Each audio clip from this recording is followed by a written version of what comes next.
nothing and everything conversations they had so delighted in when they had first met, 3 years and a lifetime ago.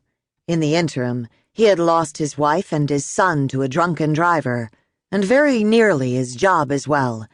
And she had acquired a new home, an air taxi, and an adolescent son. They were still getting to know each other, feeling their way, on a direct heading, he hoped, for a permanent relationship, formalized by the local magistrate and vows, the whole 9 yards.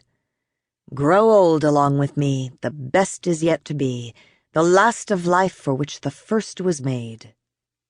Browning, not his favorite poet, but this time right on the mark. The front door of the house was unlocked, and he padded down the hall. Someone was already in the bathroom. He looked around and saw that Tim's door was still closed. Employing the covert tactics taught him at the Trooper Academy in Sitka, he opened Tim's door and saw the boy deeply asleep beneath a tangle of blankets, a book open on the floor next to his bed, noise coming from a set of headphones that had slipped from his ears. He grinned and closed the door. The bathroom door locked from the inside. "Tim?" Y's voice came from behind the shower curtain. Liam stepped out of his sweats and pulled the curtain to one side. Y blinked at him through the water running down her face. "Liam!"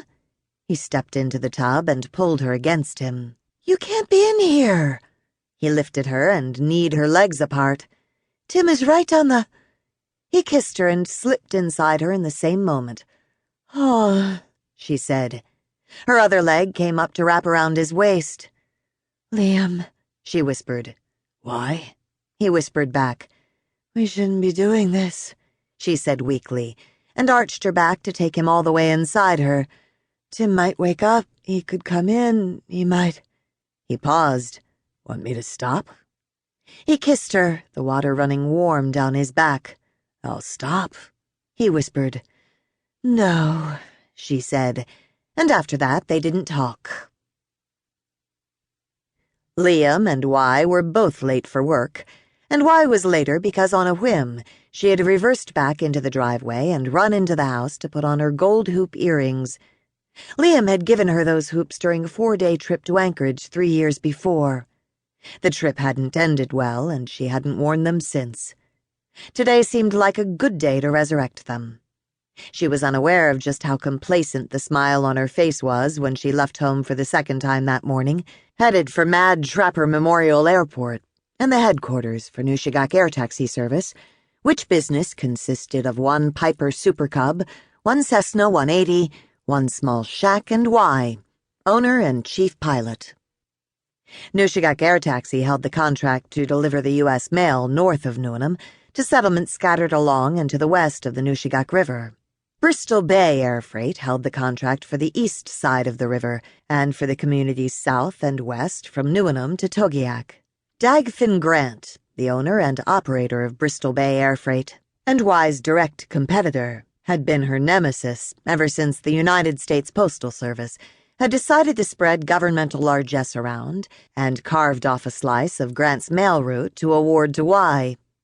It was only 10 villages, with mail service once a week year-round, but to Y's one-woman operation it meant the difference between paying attorney fees for Tim's adoption or letting Tim be remanded to the custody of his mother, who had nearly killed him the last time he was in her care. To Finn Grant it meant war.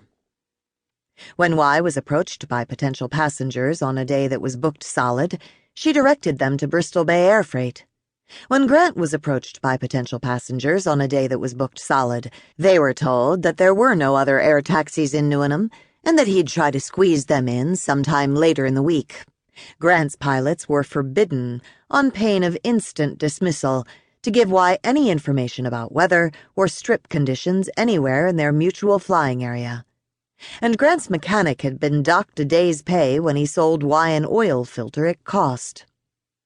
Mechanics by nature being contrary, cantankerous, and fiercely independent creatures, this one had told Grant to take his job and put it where the sun don't shine, and marched across the primary Newenham runway beneath the nose of a taxiing Alaska Airlines 737, there to offer his services to Y at a discount. She couldn't afford to hire him on full-time, but she was grateful for the offer, and when he